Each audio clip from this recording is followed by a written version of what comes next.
I love seeing what boundaries I can push. What are the new things that I can create? And like, it's, I guess, trying to get out of my head and being like, you can do as many different things as an artist as you want, because it's like, you're the one who's fucking telling the story. You can take it any which way you want to go.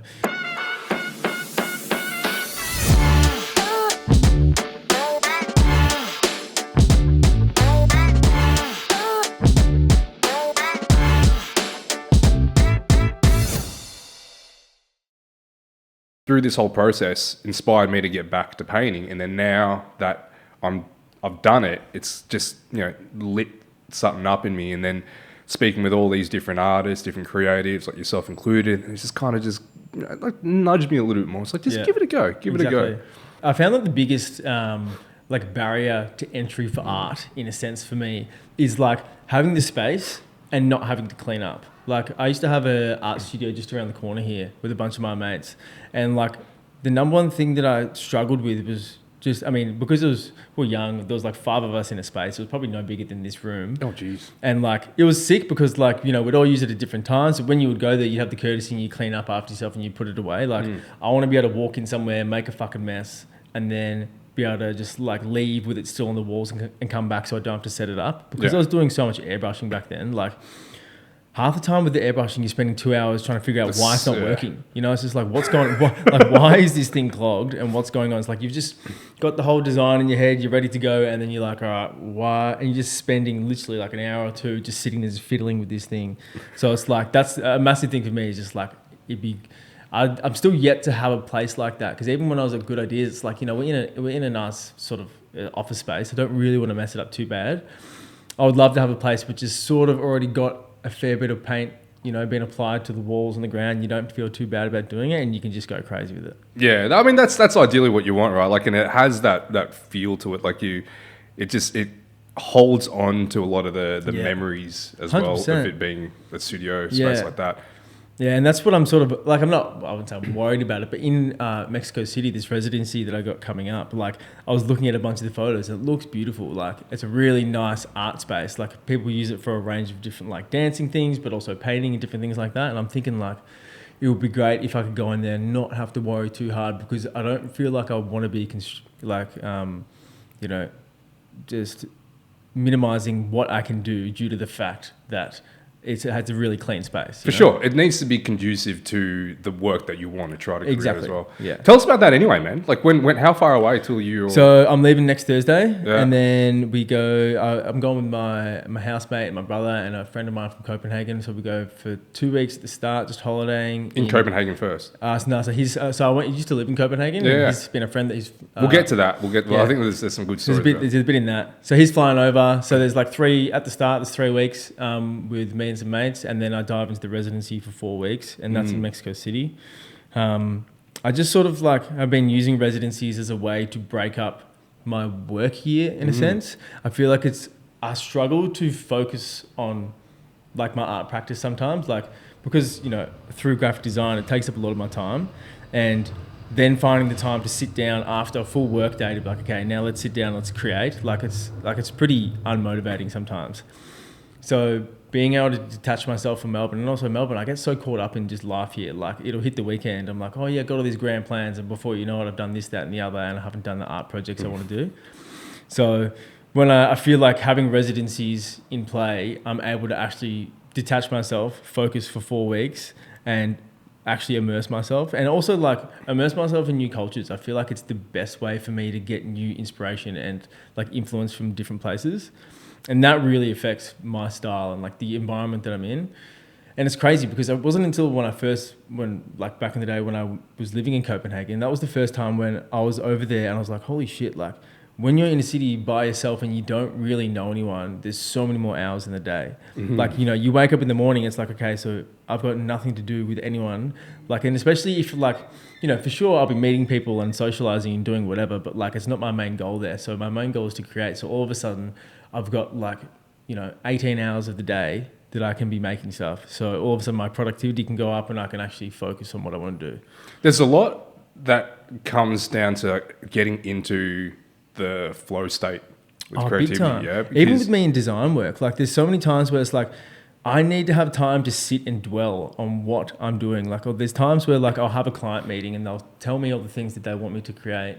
And then I've come out of it, I'm like, wait, what the fuck did they even just say just then? Like, it's already an overload of information. It's like my brain needs to slowly decompress and be like, okay, so that's what they want. And then I sort of just needed to sit and think and just like, yeah, literally to get in the flow state, it takes me a little while. But once I'm in there, it's sort of hard for me to get out.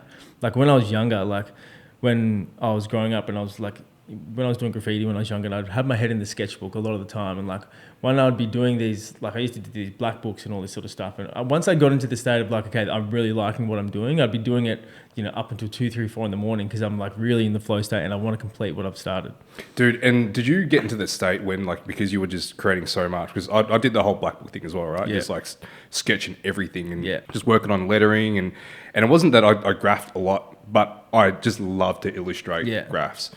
And you're looking at all these shapes and you're doing it for hours and hours and hours to the point where you close your eyes and you're just still seeing it. Yeah, literally, man. You just like, man, it's hard to switch off. And that was the thing, like, you know, that it was hard for me to switch off sometimes. And that's why I got to a point with like, from doing graffiti, I'm like, okay, this is only really going to take me so far. I love doing it. I don't really want to do it on a commercial scale. Like I feel like it sometimes loses its soul in that way. And it's like, I've always loved illustration and I'd love to sort of get into that, but I didn't really know. But it was like, back in the day when I was young, I was just basically working at call centers and I was at uni at the same time. I was studying my design degree, but then I was working at call centers and I was always just had a trip in my mind. But so when I was, you know, working I'd be doing hours on end every week to try and save money to go away. But because I was just at a call center, I could do 2 things at once. So I was just sketching the whole time. So it went from like sketching all these different types of graffiti related things and then it's slowly moving into illustration. And that's sort of where I actually learnt how to illustrate, because I'll just sit there and just sort of be doing, you know, the different types of doodles and things, which then turn into more refined drawings. And then you went to Copenhagen from there. Yeah, so how that all became about was I was doing so when I finished school, went straight into uni, picked up a design degree, and you know, when you finish school, you're like, you know, obviously I want to do a gap year, do all this shit, go traveling, but I was like, you know what, no, I'll just go do a year of uni first, and then I didn't really have money to go traveling anyways. So then I did a year of uni and then I went to Europe for 4 months and that was with a mate of mine. I'm more young at the time, more 19, and we covered a fair bit of ground in Europe and it was great. And it was like, wasn't until I was there with him, and he's like, I was thinking about doing exchange. And I was like, I never even really heard of, like I understand what exchange was, but it was never on my radar. I was never like, exchange is something that I'm going to do. And then when I got back, I was like, fuck, exchange would actually be pretty good. Like, you know, 2 birds, 1 stone. You get to go traveling and, you know, I'm going to be knocking out uni at the same time. But then I finished another year of design and I was just like, I was sort of in a position where I didn't really know if design was for me, because when you learn design, it's very much learnt from, you know, Swiss design and like all these different types, you know, you're learning all these different types of design. I was just looking at it, I was just like, I can do it. I'm not fully passionate about that sort of style, and you're coming up against so much competition. Like when you're sitting in there, you've already got a couple of mature age students. Like I'm pretty young, I'm looking around, I'm like, people are so into what they're doing here, and like I love it, but I'm also like, I had a huge social life outside of uni and I wasn't really taking uni too seriously. So then did this design and business class that was like, you know, you basically make a business and then you design the whole thing. And I finished that, I was like, no shit, business might be smart thing for me to pick up. Like it could be pretty interesting, and then maybe I do a major in marketing and it just gives me a bit more like, you know, knowledge on my toolkit. And then I went to the bloody careers place and like, oh yeah, if you do a double degree, it's just like only an extra year, yada yada. I'm like, fuck, extra year, like for 2 degrees, like fucking oath, like this is perfect. And then I picked up that, and then because I picked up, so with my design degree, I'd already done 2 years and you couldn't go do exchange on your 3rd year. So I picked up a double degree of business, and I was like, well, now I picked up business, I can go do my business degree overseas. And what they had available was in Copenhagen. And I had a friend that was living there. I'd only heard fucking good things. I was like, this is perfect. But it was funny because as soon as I picked up business and they were like, well, you've done 2 years of design, you should probably go straight into doing like a whole semester or 2 of business so you can catch up. I was like, all right, sweet, all well and good. Walk in, like I'm at Swinney. So like the Swinney buildings for design, you know, they're not bad. Like you're in them and you feel like you're somewhat motivated. You go into the business like building in there, you're like, what the fuck is this place? Like I'm already an artist in a designer's sort of job security and job mode, to then also put into a business setting, which is like accounting, finance, like all these things. I'm like, what the fuck have I done here? You know, like I've bitten off more than I can chew here, but I'm the type of person where I've started something, I'll stick it out. So, and luckily for me, I had a mate of mine who was doing it and he was on a scholarship there. So like I was in the same class as him all of a sudden and he's already done all these things. So he's giving me all his work and I'm sitting there, I'm like, yeah, this is great. I'm getting through, but I'm like, I don't know what the fuck I'm really doing. And then I'm like, I apply for the to go study over in Copenhagen. I get accepted. I'm like, all right, sweet. Let's just see how this goes. And then I fly over to Copenhagen and like, it was a fucking awesome experience. And I sort of love to thrive under pressure. I'm like, what situation can I put myself in to see how I'm going to sink or swim? You know, like I didn't know anyone there. I knew bits and pieces of it. Like I'd traveled there before for like a couple of days, but I didn't really know what I was getting into. And then I fly over there and like I'm there I think I was there for 8 months, but at the start, obviously it's in winter. And then, so you're getting there, sun's rising at like 9:30, 10, sun's setting about 4:30, didn't have any mates. And like so I went to this university called Copenhagen Business School. It's like one of the top business schools in the world, which is all well and good, like great place, good place to learn. But it's like for every student that they take in, they can give another student away in terms of like doing exchanges. So all the students that were there, like it was taught in English, but all the students that are in my classes, they're from different parts of Europe. So everyone's speaking in a different language. And they're all speaking different language in subjects that like, the subjects that I had that were lining up were like maths methods, like all these turbo as business degree related things. And I'm like, I'm rolling in with like a paint stained jacket and I'm just trying to keep my head above water and no one speaks English. So I'm sitting in this class like, what the fuck am I doing here? Like just trying to like sort it out. But it was, I sort of treated the experience the way I treated uni in Melbourne. Like I became mates with, like I got put onto a budget crew over there and I became mates with them outside of uni. Like I didn't go there to immerse myself with exchange students and, you know, speak to people. Like in a sense, like, you know, I'd love to meet those people, but I'm sitting in a class and I'm looking around the room. I'm like, no one here is my people. You know the type of people you're going to gel with. Like I was doing this, that, and the other on the weekend, and I'm not going to turn to this person and say, hey, that's what I was up to. Like, what have you been doing? Like, they're wearing like suits, ties, briefcases, like turbo business related heads in like a really high-end business school. I'm just like completely out of my depth. But that was sort of where it sort of made me, I don't know, I had to be pushed in a certain direction and to see how I'd go with it. And it was a fucking good experience.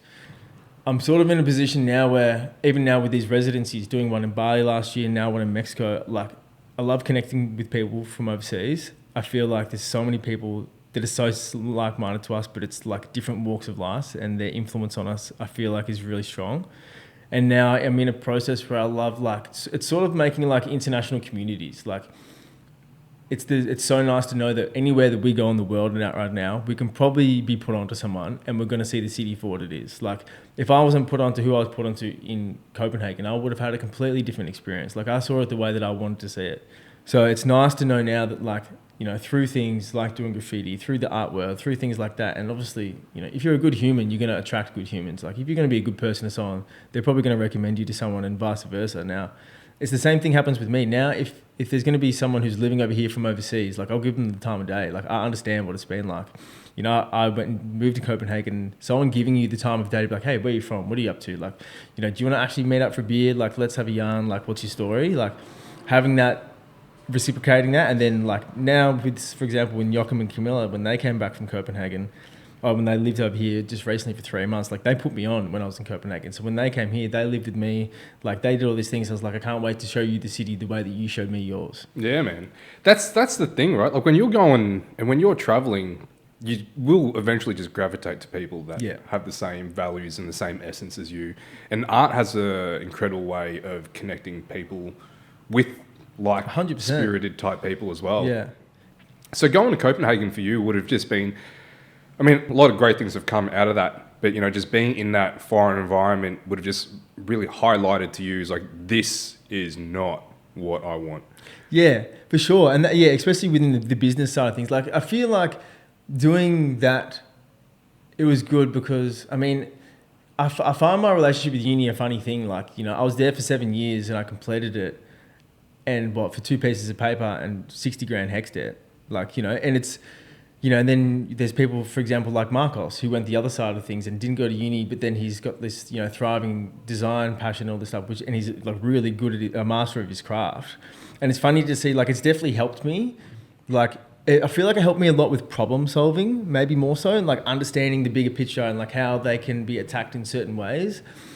But you don't learn a lot of skill from university, you know? No, like, dude, I've got the same 2 bits of paper that you have as well. Yeah. So, but I did it in a different order. I did the business first and then the design one. So I completely get you. But I think, and to what you're saying is right, like where it helps you is that with creativity, with art, the way that you will be processing things and taking things, you'll just be absorbing and not really necessarily applying much objectivity to it. You're kind of just expressing and just creating. Yeah. But at least when with the business degree, it's more about, and to your point, training the way that you think. Yeah. And giving you the opportunity or being able to see what you're doing through a different lens. Yeah. Where you can try to apply a bit more rationality and knowing when to apply it. Sometimes you shouldn't at all, and sometimes you absolutely should be applying, you know, that type of strategic thinking with your work. But what you're trying to do now is to almost like immerse yourself in this foreign environment and to shape things up. But then when you come back, you're going to be starting at zero again. So now what can you do, or what would you apply? What are the tools that you're going to have to be able to get yourself from zero, having this breadth of tools that you have? What are the bits and pieces that you're going to need to be able to help you almost like put up the scaffolding into this new direction? Yeah, exactly. And that's the thing. It's sort of like, it's a funny thing that like, even from being in design and studying at uni, it's sort of like, I never really thought that I was going to be working for an agency. Like I never really thought that that's what I was going to be doing, and that's why I sort of picking up the business is like, because I feel like I wanted to make something of my own. And that's why I'm still in the process of figuring out like, you know, what my next moves are, like what I want to be doing. Like, do I want to be working for someone, or do I want to start something for my own? But then it's just like, you know, you're going to be in the trenches. And it's like, how much like mental capacity do I have? Like what's in my toolbox to be able to be like, okay, I can definitely do this, but how much do I want to be doing this for the monetary gain? Because at the end of the day, through freelancing, doing or whatever else, like now I just see, like I have this big OCD thing with efficiency and time, like because I'm not making money on the clock unless, you know, I'm working. You know, I don't have, say with people who work for big agencies and the rest of it's like, oh, you get time for like sick leave and you do this and this and this. So now I'm sort of trying to figure out like, how can I be efficient with my time and make use of my skills to know what I want to do next? It's like, should I just go and find a cash cow, save up heaps of money, and then, you know, in turn start something of my own? Or should I be doing it the opposite way? Like I'm sort of in this big crossroad of my life where I'm really trying to figure out what the next moves are. And it is exciting, but it's also like, you know, being a part of like a startup from ground zero, it's fucking stressful, man. It's like there's so much stress into it. It's just like, when's the next? But in saying that though, like regardless of a startup, even when I was freelancing, it's like, when is the next check coming in?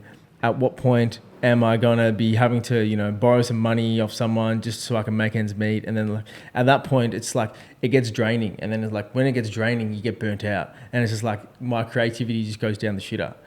So it's like how like it's like it's this fine balancing act of like being comfortable, but then also having like the stability and then the instability of it all. So that never goes away, man. Yeah, that never goes away. That's just something that you're going to have to learn to live with. In one way or another, you are going to have these sort of challenges. Let's just say you were working for a studio, and it'll be very similar to the situation that you're in when you were at the call center. Because I remember you talking about it. This has gone way back. About being in a call center and just thinking, fuck am I doing? And there are always going to be, that tension between what I'm doing and where I need to be is always going to be there, which is not a bad thing, because that's the thing that's going to keep the wheels moving, right?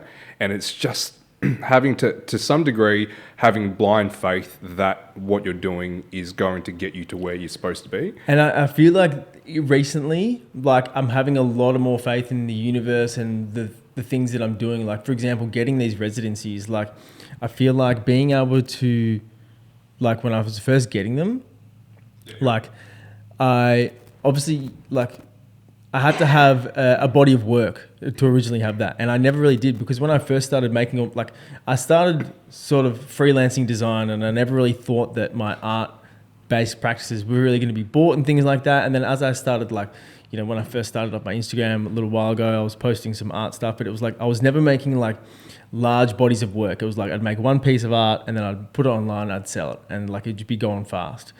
And then I was like, okay, if I want to, like, and I've been wanting to do since I moved over in Copenhagen, like, because that was for business, I was like, it would be great to be immersed in the culture that I actually wanted to be in. And I was like, the next best thing of, you know, working abroad is basically being able to do a residency overseas, like the same sort of concept, but just through art-based practice. So then I was just like, okay, so I probably need to make a body of work. And that's when we first put on me and a bunch of artists put on a group show. And from doing that, I'm like, okay, so now I have, you know, I think I made like 5 pieces. It was like those big acrylic cutouts and some mirror side table things. And I'm like, okay, now I've at least got a collection and a body of work that's under a similar aesthetic, and it's sort of well thought out. And then from doing that, then it wasn't when last year when I applied for the residency in Bali, I'm like, okay, so now I've got this body of work to show for that. And like, then from doing that residency in Bali last year, because I hadn't had my own solo show, I'm like, okay, so when I come out of this, I want to have a solo show. Like, that's my fucking main goal. That's why when I went to Bali, I like worked my ass off. For one, because I wanted to learn. I've never done painting before. Like, you know, I feel like from doing graffiti, I skipped a lot of steps. I was just doing things that I knew that I could, like, do things with tools that I knew how to use. Like, I didn't really know how to use a brush. I didn't really know how to like paint on canvas. When I was doing it when I was younger, I'm like, it all looks fucking dry and looks just like the texture is completely off, and I didn't really know how to work with it. And then from going to Bali, I was like, okay, I want to go there for one to learn how to paint with brush, but then I want to come out with a show. And then like going there, I mean, I was sick as a dog like 3 times, but then I was like, you know what, I'm getting these 8 pieces done. And then I came out of that, and we made that little, like, Ponch filmed that little short video. I made a zine, I painted a mural, we did like some more side tables, I did some sculptures. I came out with a large body of work. Like, I put in a lot of effort for the 4 weeks that I was there, and probably the 4 weeks when I got home. It was the biggest burnout ever afterwards. But like, I was quite proud of what I was able to achieve. And then now it's like, it's sort of trusting the vision that I have and the steps that I know that I need to take that's going to allow me to get to the next thing. It's like, okay, from doing that, now when I applied for this residency in Mexico, like, it was, maybe it would have helped me, it probably helped me a lot more, because it's like, hey, this is what I did in my last residency. Like, I did one in Bali last year. This is the body of work that I've completed, and this is what I sort of plan to achieve when I come to yours. So you already have an outcome that you want to get from it? Well, this residency I'm going to actually sort of approach a bit differently, because when I was in Bali, like, I went there with 8 paintings that I wanted to do. I had that goal and the skill that I wanted to learn, and I went there and I sort of achieved it. This time, like, I feel like I'm like, you know, big crossroad also with my I guess artistic career. Like, I'm an artist in a designer's job security, and like, I'm still trying to find my footing as like what type of artist that I am. And like, that's why like I love processes, and I love seeing other people's processes and how I can then use them for, you know, my own artistic expression. So when I've seen, for example, people work with welding, and I've got my mates to sort of weld me up some things, and I've started doing that type of work. I was doing like, you know, I was working with a bunch of friends who was doing a lot of stage design at festivals. And then from that, I learned, okay, so I can use the laser cutter, and I can, you know, use their skills, the way that they've done that, and put it with my own vision. And so I'm sort of like gaining things in my tool belt, but I'm sort of like, I approach it with a designer's eye and a designer's sort of like outcome of like, I want to, like, basically the end goal is to be able to sell this and yada, yada, yada. And now it's like, I'm sort of have, in a sense, sort of lost what I want to be doing for myself, like actually like intuitive art where I don't really have to think. It wasn't until actually recently, like a couple of weeks ago, I did some ceramics, and I did this ceramics workshop, and it was the first time where I was like, I don't really have to think so much. I can just use my hands, like switch my brain off and just do what I think looks good and feels good. And that's when I go to Mexico, that's sort of the next plan. Like, I really want to do a lot more abstract based stuff, things that I don't have to get so on my, I don't know, I get in my head about a bunch of things. Is like, with a bunch of artwork, I'm sometimes tailor what I'm making. Like it's all still my own style and I still love what I'm making, but sometimes I tailor it to what I think people are going to want to buy. Like things that are going to be more like a larger audience is going to want in their home. That's why when I was slowly moving into sort of doing furniture based stuff, I'm like, okay, so in my, like I have all these rationale in my head. Like if people are moving into their houses and they don't have fucking art on, like they've got enough art on the walls, what's the next best thing? Like side tables, like things to put your keys on, shit like that. And I'll make my own version of that with like the flower tables that I made.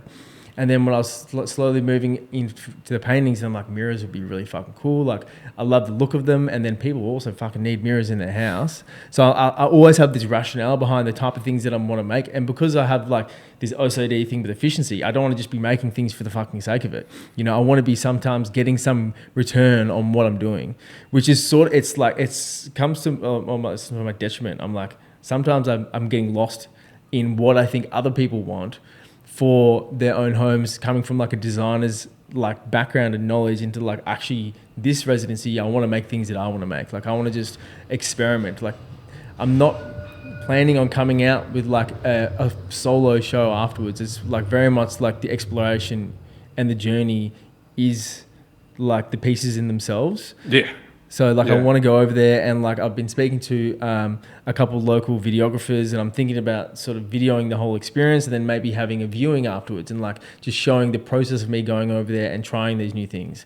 But then even saying that, then in my head, I'm already getting into my head of like, well, okay, if I go over there and make all this completely new style, am I fucking shifting away from things again? It's like I'm sort of trying to like, I know what my lane is, but I'm sort of like swerving around to figure out what it is that I really and truly love that I don't have to think so hard about and I can just make it. I've always wondered that, man, because that's something that I've tussled with and I'm still tussling with to the point that it has stopped me from actually creating. Yeah. And we were saying about painting. So before design, my background was in painting and illustrating. And I've always looked up to a lot of artists who are able to hone in on a style and to really refine that to the point where they're the best at it, right? That they are industry leaders at that style. I'm like, okay, that's the benchmark. That's what I'm going for. But then I don't want to dedicate that level of time and energy into just doing that. I also want to do this. I also want to do that. It's literally, it's like this tightrope that you walk on. It's just like, it's funny how like sometimes when I'm looking at people's portfolios and Instagram feeds and stuff like that, like say if they have a product, like I've seen this person, I can't remember what the artist's name is, but it's like this melting disco ball. And I go on their profile and there's probably like 50 posts of this fucking disco ball. And I'm like, that looks like a really nice curated feed. It looks great. I'll make a product and I'll post once or twice about it because in my head I'm like, oh, I don't want to fucking bore people with the same thing that I'm doing. And like, you know, I don't want to be, I don't know, just continually to push this one product and shove it down people's faces. But it's like, I remember I saw some video of Tyler, the Creator recently, where it's been like, you know, when I have a album released, like you're still seeing it advertised a year later. And in my head, I'm like, oh, I don't want to fucking be showing people. Like even when I had that zine post Bali, like I had all these zines and then like I had maybe like 15 copies. I think I had like 100 or 50 or 100 copies. And by the end of it, I had like 15 copies left and I just wanted to get rid of them. And like I made a certain amount of posts and I'm like, oh, I don't want to keep posting about this thing. But in my head, I'm like, what are we so in our heads about? Like people like seeing the things that we're creating, but I put myself in a box sometimes and I'm like, I can only make this certain amount of, you know, awareness of this thing. Yeah, we overthink things, man. We overthink things for sure. And, you know, like if you're creating a piece of art, there's no real time limit to it, yeah? Yeah. So if you're creating something, it's not just for now. The whole point of it is just to be forever lasting. Exactly. And it should be that way. And even if it's not necessarily on trend, it is a marker of what was done at this time, which is going to be influencing this particular time and then the next particular time as well. And if you've created something, I think that is worth sharing when it's done and also down the track. And if it's something that you don't necessarily like or you're not necessarily attached to anymore, it could be shared in that context. Yeah. Like at this moment in time, when I created this is what I was thinking, this is what I was feeling, and this is the expression of that. 2 years later, I'm putting this out because I want to share this with you just to show the growth that has happened from this particular point. We overthink things, man. And I'm kind of the same but opposite, where I don't share enough. Like I record these episodes and I speak to guests and they drop so much wisdom that is timeless. But I just get caught up in this hamster wheel. It's like, oh fuck, next episode. And then there are some times when I'll reflect back on a previous episode where it'll be whatever's happened in my day where I'm like, this little nugget of wisdom is relevant to now. I should share it, right? Yeah. I should put this out there, even though it's not something that is current. It was already shared before, but it doesn't fucking matter. It's something that is important to me now. And Exactly. I think that the people that there will be people that hadn't seen it. Exactly right. And there's people that aren't going to always see all the things that you do share.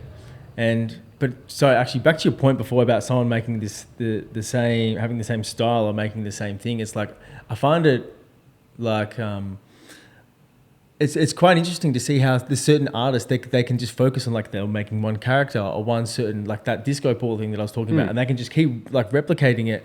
And like it sort of becomes their thing. And that's why I'm in my lane of slowly figuring out maybe what that is. But then I'm sort of like, as I'm working on one project, I'm already thinking about the next. I've already gotten sick of this one thing and I'm like, I already want to jump on the next thing. Because I'm like, if that's what motivates me is keep trying new things and like sort of pushing the boundaries as much as I can. Like I wouldn't say if I was to have this illustration or something that I make, like, and I know that I could, say for example, I could just make like a flat, like Copic drawing of it and like, oh yeah, that looks nice. But it's like, I want to push that as far as I can go. It's like, can I laser cut it? Can I 3D print it? You know, can I do something with welding? Can I sculpt it? Can I like, what in my toolbox can I make this like more, have a larger wow factor?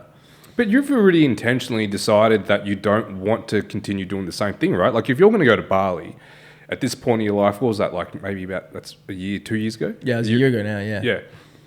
So you go to Bali and you've created this body of work. So just like, let's even go back, just the moments before you went to Bali, you've had this accumulation of all these experiences. You take those with you to Bali in this foreign place, complete different culture. You're immersing yourself in a different culture, different climate, different food, different language, the whole lot. And you come back out with that, with a body of work that has been an influence of all the things that you did experience in the time. And now you're going to go to Mexico with another 2 years or a year and a half worth of life experience, a gallery, an exhibition under your belt, and you're going in with a different set of intentions. You know, you're not necessarily wanting the same outcome. You want to just lean into the process, and whatever you get is whatever you get. Yeah. So just with that attitude and that mentality and that outlook in itself, you're not going to get the same result. Yeah. So, sure. but that's the point, Yeah. right? Like there are going to be people that are going to want to refine and keep on working on this one thing and keep on pulling back and scraping away until they get something perfect. Well, good luck to you. That's your prerogative. Where you, on the other hand, is like, nah, I'm just reset. I need to change up everything. Yeah. And whatever comes out of it, comes out of it. You're going in as the same person, but you're going to be coming back out with a different set of experiences. 100%. And that's the thing. And I feel like there is like the tightrope of walking on the line of being an artist and being a designer. It's like now as you know, as a designer, I've definitely got this aesthetic that I work towards, you know, this illustration, cartoon-based style that I have. And like, that's what I continually push as a designer. And that's like my bread and butter, and I love doing it. It's where I feel like I can thrive the most, and it's where I feel like I'm the most confident. Whereas maybe in other areas of design, I'm not as confident. Whereas in like my artistic career, I love seeing what boundaries I can push. What are the new things that I can create? And like, it's, I guess, trying to get out of my head and being like, you know, you can do as many different things as an artist as you want, because it's like, you're the one who's fucking telling the story. You know, you can take it any which way you want to go.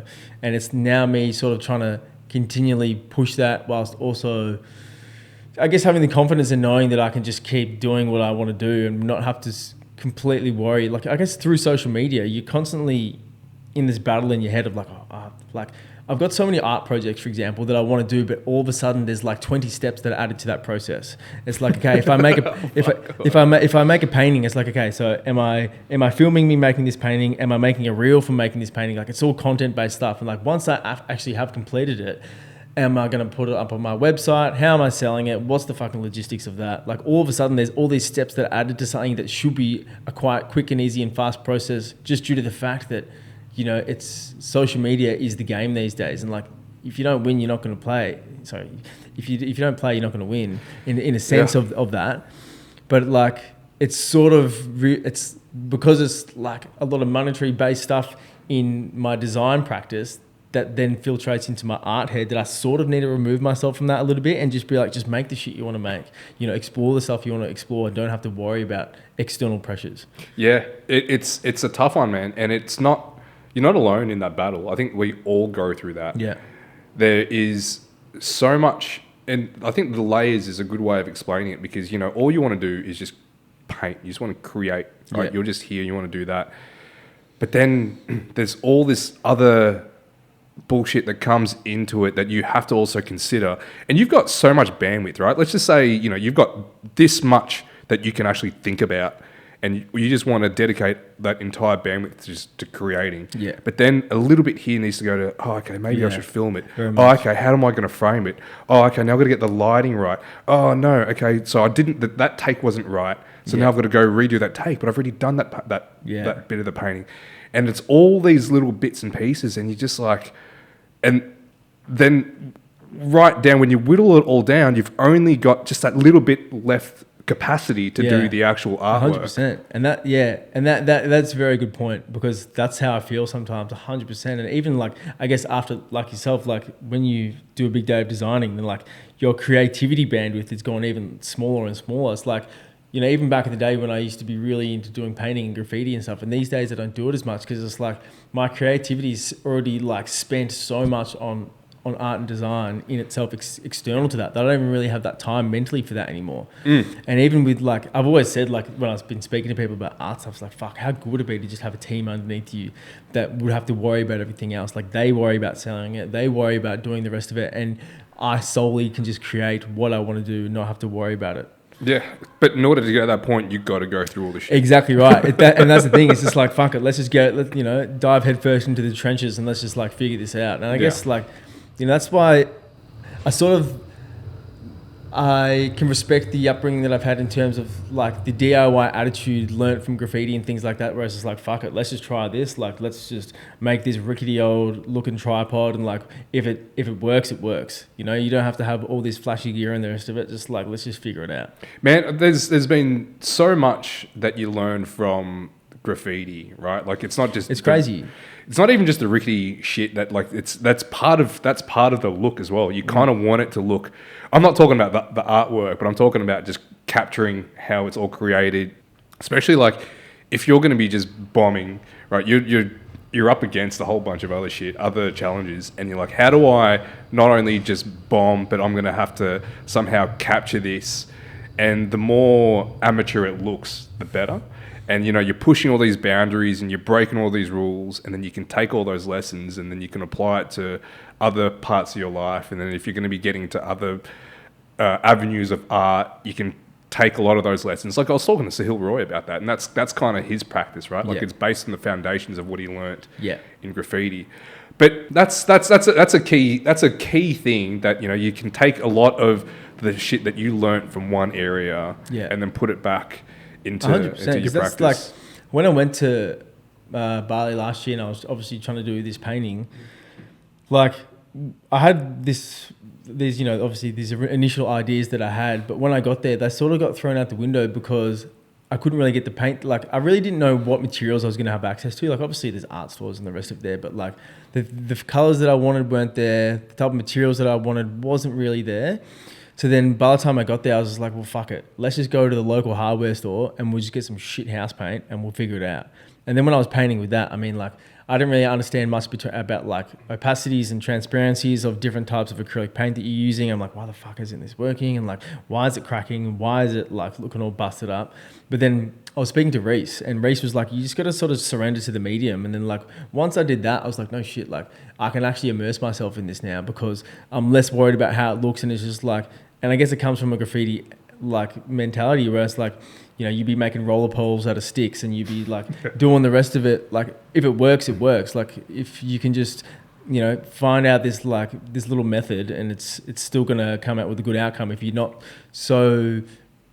put this put yourself in a box and be like, it has to look like this, then it's gonna probably have a nicer outcome. Because a lot of the thing is, like, with a lot of my work, there's a lot of imperfections, and I feel like that's where the character comes from it all. Like, it's sort of like this running joke at Good Ideas where, like, I'll make something and for some reason there's always going to be something wrong with it. Like, if I'm working on a mirror, there's always going to be a scratch somewhere. Like, for some reason I'm pretty clumsy and I can always fuck something up. But I guess that's where the character comes from, and sometimes. Yeah, man. And if you're selling a piece of artwork, with you know, let's say one of your mirrors, they look great, they look polished, look clean. You can still see that it was made by hand. Yeah.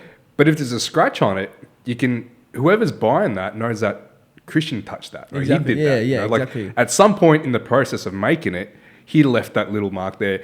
He's probably fucking dying over it. Literally, man. That's the funny thing. Like, I've got a mate picking up a mirror like in this weekend, and I'm looking at it, like because they're reverse painted, then I installed this mirror in there. Then I'm like, fuck. When I'm like cleaning it, I'm like, fuck yeah, the fucking glass looks clean as hell. And then I pick it up and I put it in this light, and I've already installed everything in it. I'm shining in the light. I'm like, oh my fucking God, there's a hair right there. And then I have to take it out, but because it's reverse painted on the mirror, when I take the mirror out, sometimes it rips the paint off. And I'm like, I did that the week. I'm like, oh, you're fucking joking. And then I put it back in there. I'm like, it is what it is. Like, you know, this is what, like, you know, this is sort of, it's the whole, you're buying the whole process. You're not buying this really refined thing. And that's what I was even finding with like those side tables, the welded steel things that I was making. It was like, they have the functionality to be a table, but at its essence, it's an art piece. If you want to use it however you want to use it. But it's just like, in its original form, like, it's a piece of art. So like, if you're gonna treat it like really, like, it's not gonna be like, it's not. It needs to be treated with care, in a sense, is what I'm trying to say. Yeah, no, I mean, like, they were sculptural. Yeah, right? They just look like standalone. Like, you could just put them in the middle of fucking somewhere. Yeah. And just have them as a decorative piece for sure. Yeah. They don't have to be functional. Yeah.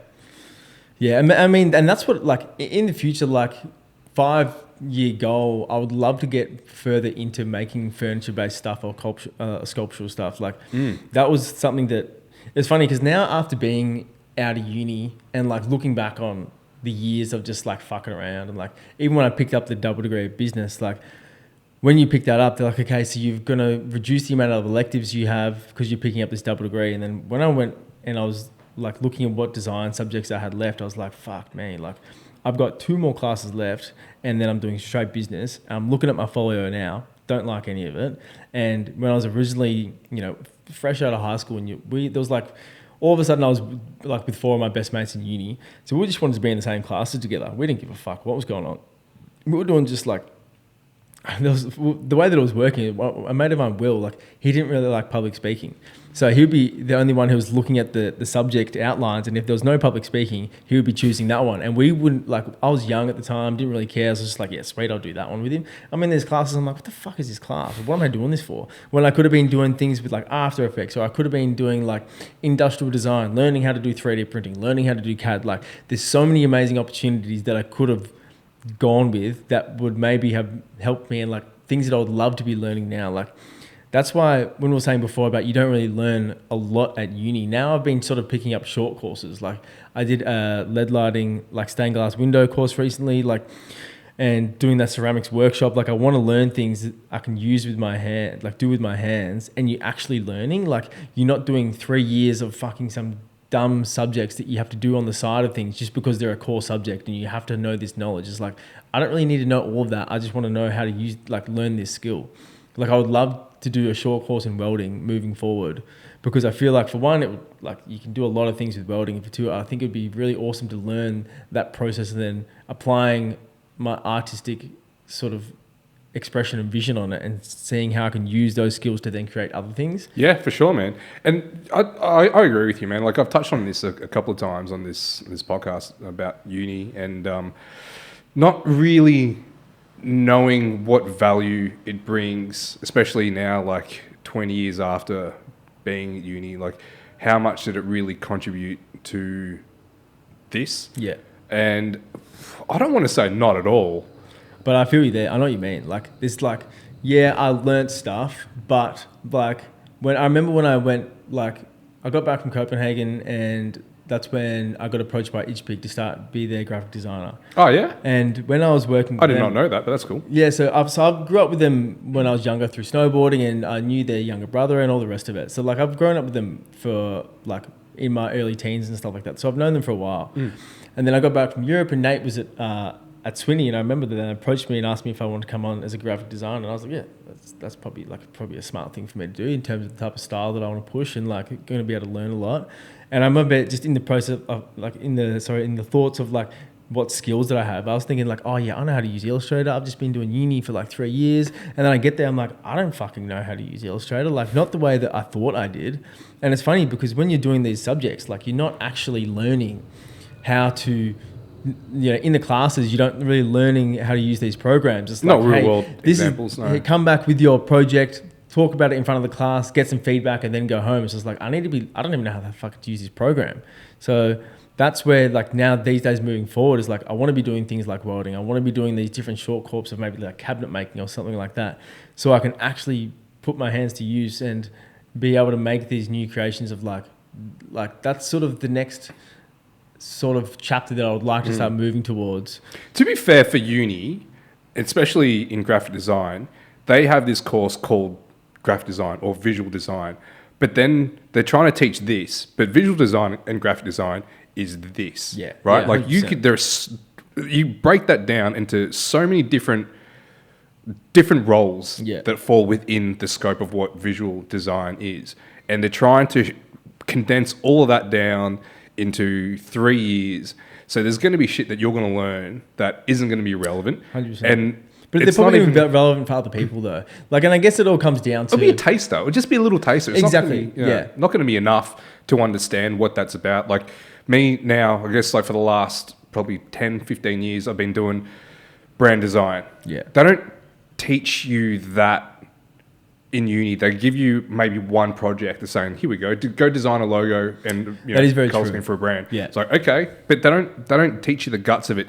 Then they'll give you another project where it'll be like, here's come up with an illustration and use just Illustrator for that. It's like, all right, now we're just gonna have to figure it out just for that one project. Mm-hmm. But then in real world application, if your job is to create a whole bunch of vector, characters or whatever, if you want to be an illustrator, the amount of stuff that you're learning on Illustrator at uni is minuscule. It's minuscule. And it's not until you have work in the field where you're like, oh no shit, this is how I do this, and like you're working on things 8 hours a day using these programs, and that's going to be how you like learn the base of it all. It's funny with like the business side of things. Like I majored in marketing. It's like, fuck mate, like I can understand how all that the whole side of things works, but like say if you were to get a job, it's like, what am I going to go to try and get a marketing job and quote Maslow's hierarchy of needs? Like, it's not like you're really you're learning just like theory based it, which I find it quite interesting because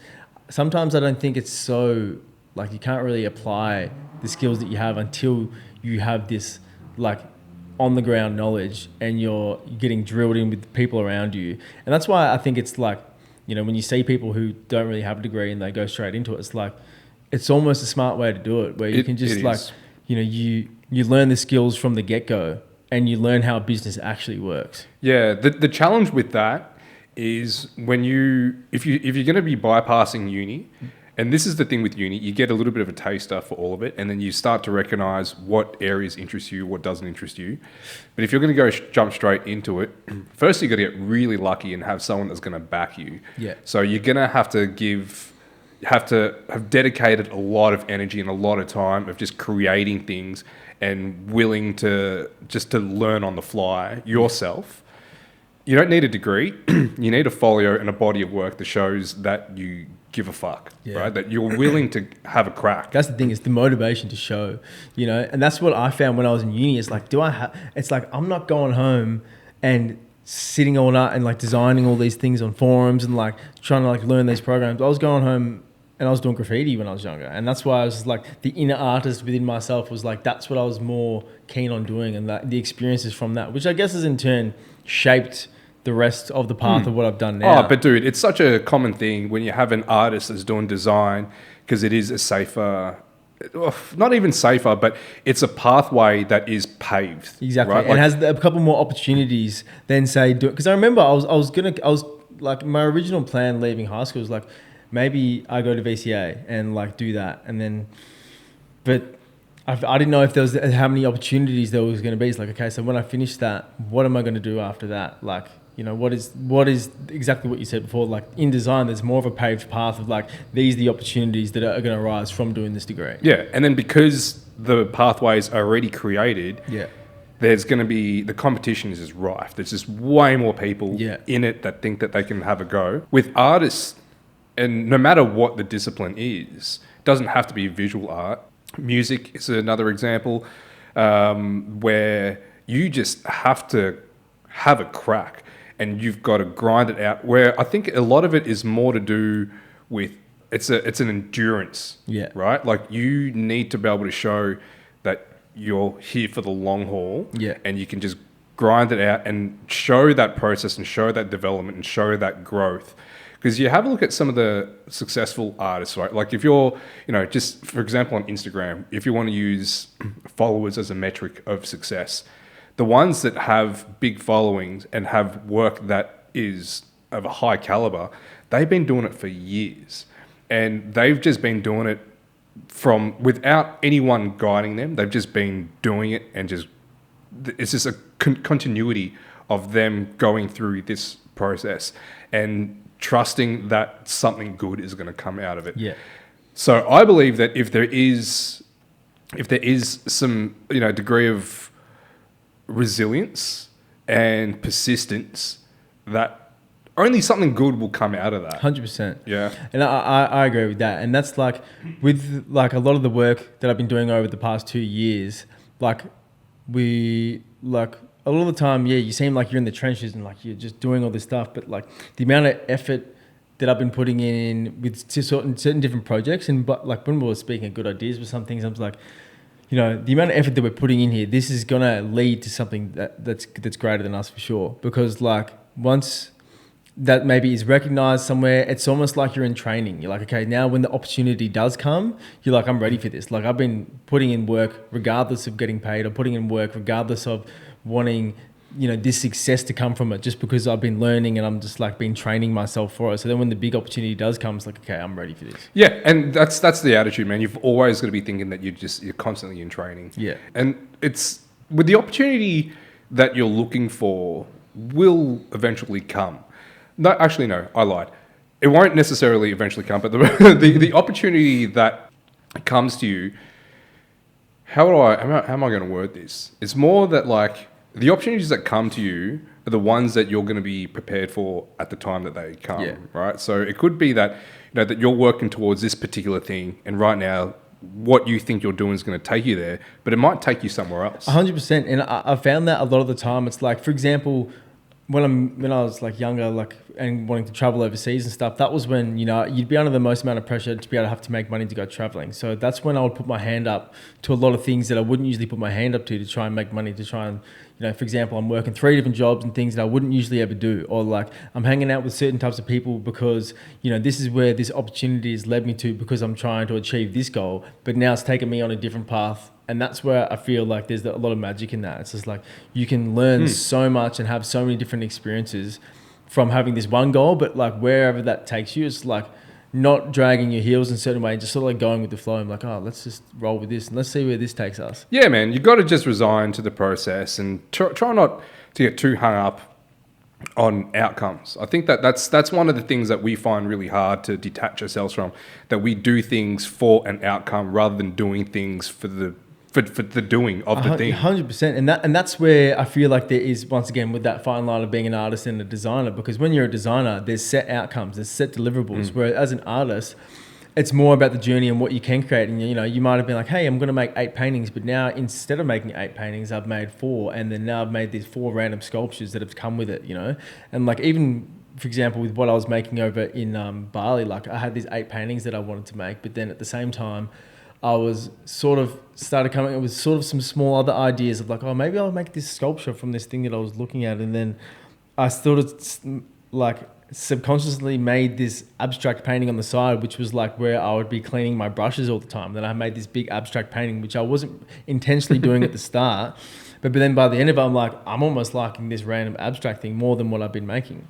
Wouldn't that be strange that you were painting these really delicate pieces, clean lines, Literally, and then the style that you end up going with is just the random brushstrokes? yeah, it was funny because when I was looking at it, and the plan was to originally have it framed for my exhibition, but then when I went to the framers, I forgot it at home. I was like, oh, it is what it is. And I found it the other day, and I was like, I still like this. And then that's sort of what has led me to the ideas of like, oh, maybe with this next residency, like I should be focused on just more like intuitive based art and just like do some more abstract stuff and stop having to worry about coloring in the lines, you know, and making sure that everything is neat and pristine. How would you give that a go? That's my plan for this residency. I want to do a lot of abstract based stuff. That's something very different. Yeah, something completely different. It's almost like taking the processes and techniques that I've used in the years of all this random DIY stuff that I've been doing it, and then sort of applying it to a nature that has, less boundaries of what I'm hoping to achieve. I'm just going to go in there with a bunch of different ideas and be like, let's see what I'm going to come out with. Yeah, that's awesome, dude. Because that's also what I want to be doing. That'll be the next thing when I'm, like I was saying, I'm going to go get a whole bunch of different things and just start fucking around with painting again. Yeah. And really trying to remove the boundaries and limitations from my head and just go, dude. And that is the hard part. And it's also the hard part that I'm finding with maybe some abstract based stuff. It's like knowing when to stop as well. It's just like, okay, like I could keep doing this and add this thing and add this thing. And by then it was just like, okay, I liked that about 10 steps before. And now I've done all these things. So it's just like, I feel like maybe what my processes could involve is working on a number of paintings at once. So then it's just like, okay, this looks pretty good now. Maybe I should move to this one now and just let that one sit and put it on ice, and I can revisit it and come back to it. And maybe that will allow me to not go over the top sometimes. Yeah, and that's something that I spoke with. Do you know Sahil? I've met a couple times. So that was one of the big things that we're talking about on the podcast, where he's at this point in his journey where it's about stripping things back now. Yeah. Where his style, evolved from street art, and it was just more like bang, chuck this in. All right, cool. Now he's got this abstract amalgamation of a whole bunch of different styles and a bunch of different textures. But what is he trying to actually communicate with his work? Yeah. What isn't working for it? What is working? Let's enhance that. What isn't? Let's remove that. Yeah. So he's gone to this point where he's just added all these skills and developed all of this. Now it's about paring it back. So the paring back might just be another chapter. 100%, and that's like I like the way that he's approached that, because I've sort of been doing the same thing, like with the different types of stuff that I'm trying to make. It's like I'm trying to add as many things to my toolbox. Like what processes can I learn and like try and get all this knowledge in this sort of different artistic fields. I'm like, okay, so how can I strip them back and pair them with the different types of stuff that I want to make? Yeah. And then eventually you just get to a place where back to flow. Yeah. Again, right? That what works. You've got this whole toolkit. Yeah. And you're like, okay, this is going to be the time to bring this out. Exactly. And let's park this one. We don't need this. And then you start to... things start to consolidate. Yeah. Right. Sure. And then now you've got your...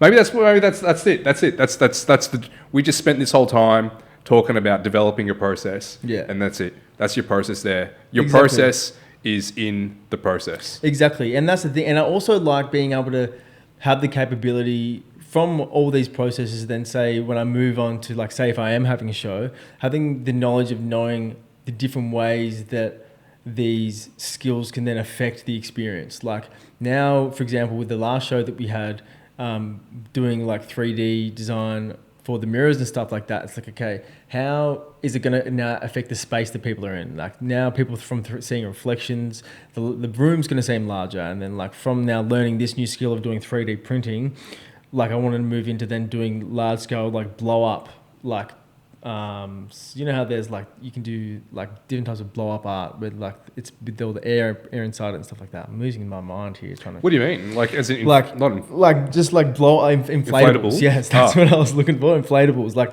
I would love to move into doing some large scale inflatable stuff where you walk into a space and you're like, wow, this has been completely transformed. Like I remember when I was in Japan one year.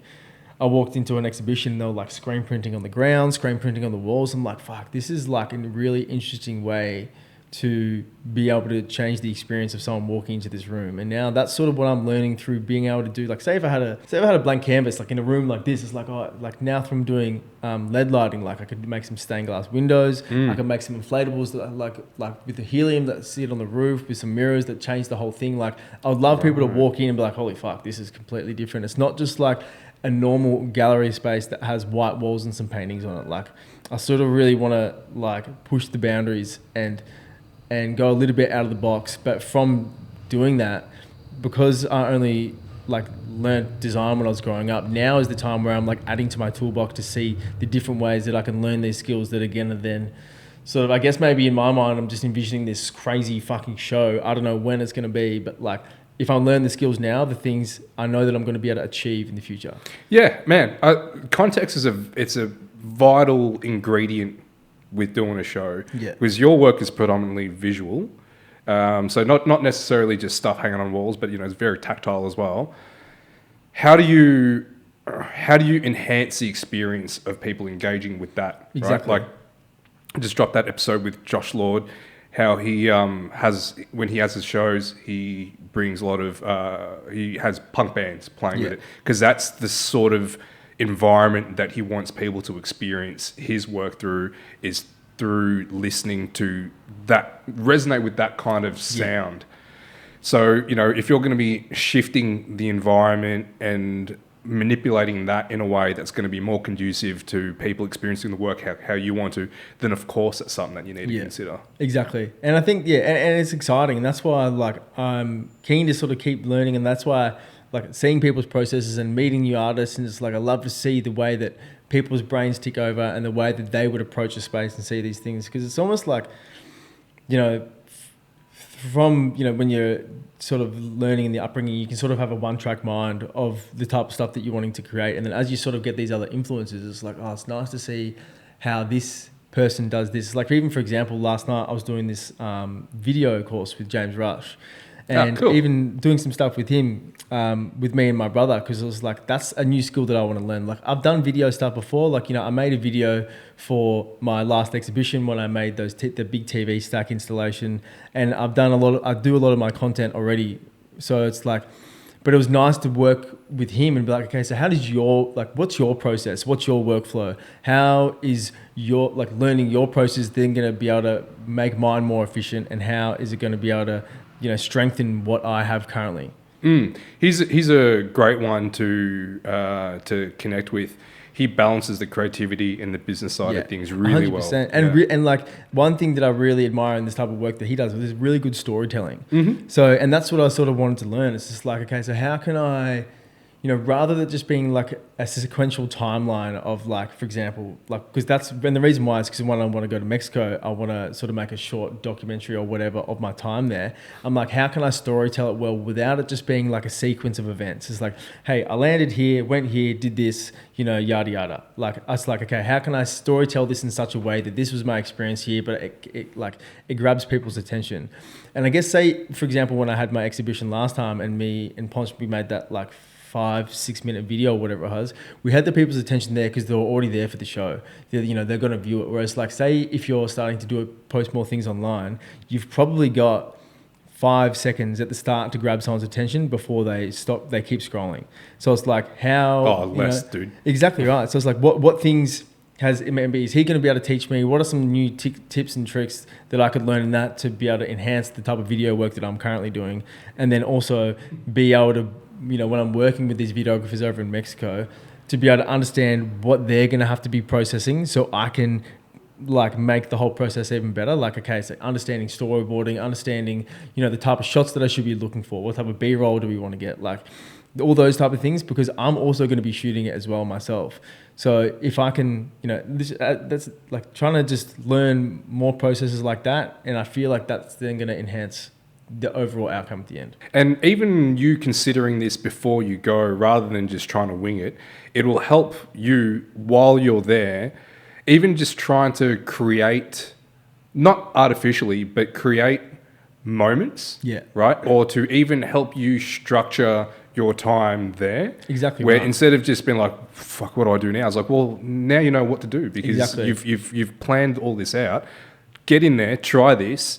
And if this doesn't work, like, you don't have to have something that's so formulated as a narrative, but it at least gives you some structure to what it is that you're going to be doing and how you want to capture it and how you want to communicate it. Yeah.